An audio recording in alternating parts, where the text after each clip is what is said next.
الحمدللہ وحدہ والصلاة والسلام علی من لا نبی بعد اما بعد۔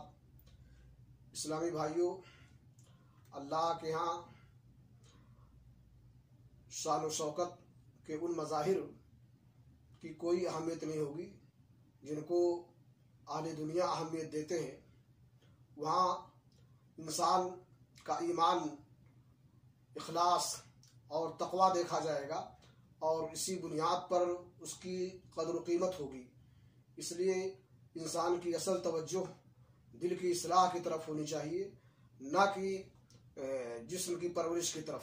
صحیح بخاری شریف کی روایت ہے، اللہ کے نبی جناب محمد رسول اللہ صلی اللہ علیہ وسلم نے فرمایا، انه لا يأتي الرجل الثمين العظيم يوم القيامة لا يزن عند الله جناح بعوضة، کہ قیامت کے دن ایک ایسا آدمی آئے گا جو انتہائی موٹا تازہ اور بڑا ہوگا، لیکن اللہ کے ہاں اس کا وزن مچھر کے پر کے برابر بھی نہیں ہوگا۔